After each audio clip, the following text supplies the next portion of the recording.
Selamat sore Kak. Selamat sore. Sebelumnya saya mengucapkan terima kasih atas kesediaannya menjadi narasumber saya. Perkenalkan, nama saya Vita Yulida Fatihah sebagai interviewer dalam wawancara klinis yang berjudul Strategi Self Acceptance untuk mengurangi perasaan insecure pada mahasiswa pengguna Instagram. Nah, sebelumnya boleh perkenalkan kakak ini, memperkenalkan diri? Boleh, perkenalkan nama saya Via Sri Rahayu. Saya mahasiswa di Unisa, jurusannya keperawatan. Sebelumnya saya izin menyampaikan maksud dan tujuan wawancara terlebih dahulu. Jadi wawancara ini bertujuan untuk memahami dan mengidentifikasikan strategi penerimaan diri yang dapat membantu mahasiswa mengurangi perasaan insecure, khususnya dalam konteks penggunaan Instagram. Wawancara ini akan mencakup pertanyaan terkait pengalaman pribadi, strategi, mengelola perasaan insecure, pandangan Anda terhadap self-acceptance, dan aspek-aspek lain. Nah, proses wawancara ini direkam atau didokumentasikan untuk keperluan analisis lebih lanjut. Di seluruh informasi yang Anda sampaikan selama wawancara akan kami jaga kerahasiaannya, dan juga identitas Anda tidak akan dicantumkan dalam hasil wawancara, dan data yang diperoleh hanya akan digunakan untuk keperluan akademik saja. Ini partisipasi Anda dalam wawancara ini bersikap sukarela, jadi Anda memiliki hak untuk menolak menjawab pertanyaan yang dirasa tidak nyaman. Nah, sebelum wawancara dimulai, saya akan memberikan informasi konsen, mohon untuk dibaca dan dipahami terlebih dahulu ya Kak. Baik.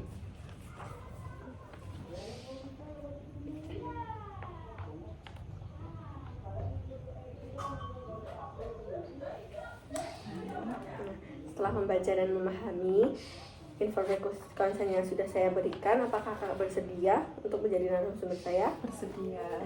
Jika bersedia, boleh ditandatangani terlebih dahulu kak. Oke.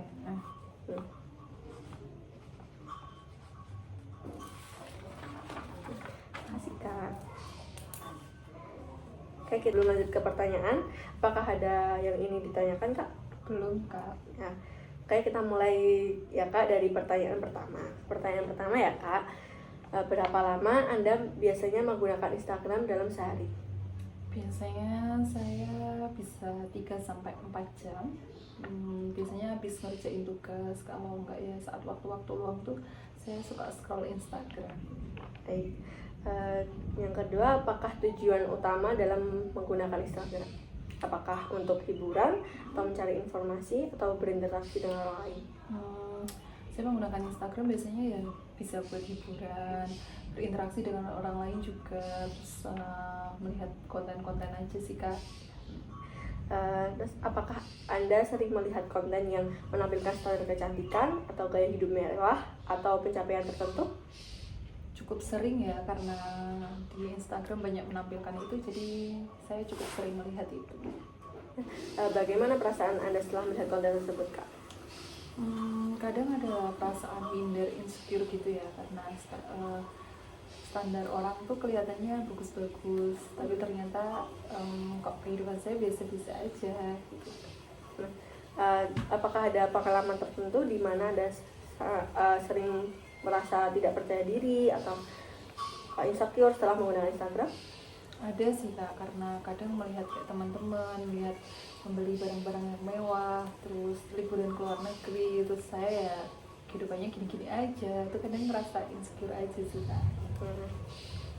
Pertanyaan selanjutnya ya Kak, menurut Anda apakah aspek apa aja di Instagram yang sering membuat Anda itu merasa tidak percaya diri? Kadang lihat dari postingan, like-nya, komentarnya gitu kan, pasti yang konten-konten bagus tuh banyak, tapi kadang saya ngerasa punya saya nggak banyak yang like. Selanjutnya, apakah ada apa pendapat Anda tentang standar kecantikan atau kesuksesan yang ditampilkan di Instagram? Menurut saya sih standarnya nggak realistis ya, terlalu tinggi, karena kan banyak konten-konten orang tuh emang diktinya bagus gitu. Selanjutnya, pernahkah Anda membandingkan kehidupan Anda dengan kehidupan orang lain di Instagram? Pernah, karena melihat mereka tuh kayak bagus-bagus, ya bagus aja gitu, tapi punya saya nggak sebanding kayak mereka. Ya. Nah, selanjutnya, bagaimana tanggapan orang-orang di sekitar Anda terhadap aktivitas Anda di Instagram? Kadang mereka ngeliat terutama story gitu kadang bagus, tapi menurut saya sih biasa aja sih dibanding punya yang lain. Pertanyaan selanjutnya ya Kak, apa yang Anda pahami tentang konsep penerimaan diri atau self-acceptance? Menurut saya sih itu seperti kita bisa menerima diri kita sendiri ya dengan kekurangan dan kelebihan kita, ya kita harus bisa menerima kita gitu. Terus mengapa menurut Kakak penting untuk menerima diri sendiri secara sepenuhnya, termasuk kelebihan juga kekurangan? Menurut saya penting, sangat penting ya, karena kalau mengikuti kekurangan kita tuh nggak ada habisnya. Jadi kita harus bisa menerima kekurangan kita diri sendiri, itu penting banget agar kehidupan kita juga bisa lebih bahagia dan percaya diri aja sih. Bagaimana perasaan Anda tentang diri Anda sendiri saat ini? Kalau saat ini sih kadang ada perasaan minder, itu pasti ada, insecure juga pasti ada, melihat membandingkan dengan orang lain juga pasti, tapi berusaha aja sih buat menerima diri sendiri meskipun itu susah ya kayaknya. Terus apakah Kakak merasa sulit untuk menerima kekurangan diri? Jika iya, apa yang membuatnya sulit? Saat saya dibandingin teman-teman yang lain atau orang lain, pencapaian saya nggak sesuai ekspektasi, itu kadang saya juga merasa kecewa, insecure gitu. Jadi ya kadang kayak gitu, tapi berusaha untuk menerima diri aja sih. Terus menurut Kakak apa manfaat dari memiliki penerima diri yang baik? Menurutku itu manfaatnya banyak sih ya. Jadi kita bisa menerima diri sendiri, jadi banyak bersyukur apa yang ada di porsinya kita sendiri. Kita bisa menerima diri sendiri dengan kekurangan dan kelebihan yang ada ya harus kita terima. Pertanyaan selanjutnya ya Kak, ketika merasa tidak percaya diri, apa yang biasanya Kakak lakukan untuk mengatasi perasaan tersebut? Kadang sih saya biasanya mengurangi penggunaan Instagram ya, karena menurut saya menggunakan Instagram terlalu lama tuh berpengaruh banget gitu sih. Selanjutnya, apakah Kakak memiliki kebiasaan tertentu yang membantu Anda menerima diri sendiri?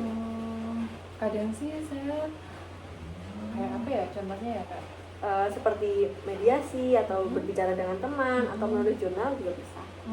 kalau saya sih biasanya bikin note aja sih, tulisan gitu, terus mungkin bisa kita jadiin wallpaper ya buat kita, buat naikin semangat kita sendiri aja, memotivasi diri sendiri sih gitu. Selanjutnya, apakah Kakak itu pernah mencoba mengurangi waktu penggunaan Instagram untuk mengurangi rasa insecure tersebut? Pernah sih Kak, pernah ngurangin buka Instagram, terus melihat konten-konten orang lain tuh pernah ngurangin, karena itu ada efeknya yang banyak sih. Jadi kita nggak membanding-bandingkan ke orang lain itu terlalu sering gitu. Terus bagaimana Kakak melatih diri Kakak agar lebih fokus pada kelebihan daripada kekurangan? Biasanya sih kita ini ya, introspeksi diri aja, kita melihat nggak cuma kekurangan aja yang dilihat, tapi kadang kelebihan kita. Jadi kita bisa ngelis, bikin daftar-daftar kelebihan kita yang bisa kita lihat, yang bisa kita terima gitu. Selanjutnya, apakah Kakak pernah meminta dukungan dari teman atau keluarga atau konselor untuk meningkatkan rasa percaya diri? Pernah sih, paling cerita ke teman, curhat ke teman, sharing, terus kita tukar pikiran gitu. Nanti ya setidaknya kan membantu kita untuk bercerita. Masuk ke pertanyaan selanjutnya ya Kak, setelah menerapkan strategi tersebut, bagaimana perubahan yang Kakak rasakan? Saya sih merasanya jadi lebih tenang ya Kak. Maksudnya nggak terlalu membanding-bandingkan orang lain gitu aja sih. Terus apakah Kakak merasa lebih percaya diri setelah menerapkan strategi tersebut? Lebih percaya diri sih setelah kita menerapkan sebagai self acceptance, terus kita bisa menerima diri sendiri, itu ya lebih baik aja sih. Terus bagaimana penerimaan diri itu mempengaruhi cara Kakak melihat konten di Instagram sekarang? Kalau sekarang sih aku melihat kontennya ini ya, jadi dianggap aja kayak hiburan. Kita jadi lebih selektif aja sih nonton konten-konten. Kalau yang bisa membuat kita insecure ya kita skip aja. Terus apakah ada situasi di mana strategi penerimaan diri itu kurang efektif, dan jika iya bagaimana Anda menghadapinya? Kadang masih ada sih kurang efektif, kita masih membandingkan, kita insecure, itu pasti masih ada. Tapi ya kalau kayak gitu kita lihat kekurangan dan kelebihan kita balikin lagi realitanya seperti apa, terus kita sharing ke orang-orang. Banyak yang nggak di posisi itu juga masih sama aja kayak kita. Terus selanjutnya pertanyaan terakhir, apakah kakak merasa lebih mampu menghadapi tekanan sosial di Instagram setelah menggunakan strategi tersebut? Bisa sih, kita jadi kan kita tadi bisa selektif ya, kita mengurangi konten-konten yang kita nyaman gitu, jadi aku bisa sih. Gitu deh. Jadi kesimpulannya Kak Fun itu pernah merasakan insecure. Jadi untuk strateginya itu dengan mengurangi penggunaan Instagram, terus juga menulis jurnal tentang kelebihannya, juga lebih selektif ya Kak. Betul. Ya, terus itu juga berpengaruh banget ya Kak di kehidupan Kak Pia gitu. Berpengaruh. Ya. Jadi terima kasih ya Kak atas kesediaannya menjadi narasumber saya pada kesempatan sore hari ini.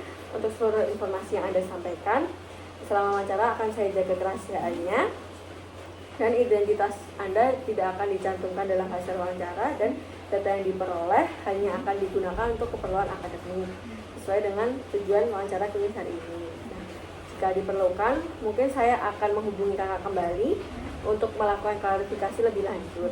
Apakah kakak bersedia untuk dihubungi kembali? Bersedia, silakan. Sekali lagi terima kasih atas kontribusinya kakak. Kami berharap hasil penelitian ini dapat memberikan manfaat yang lebih banyak. Baik, sama-sama.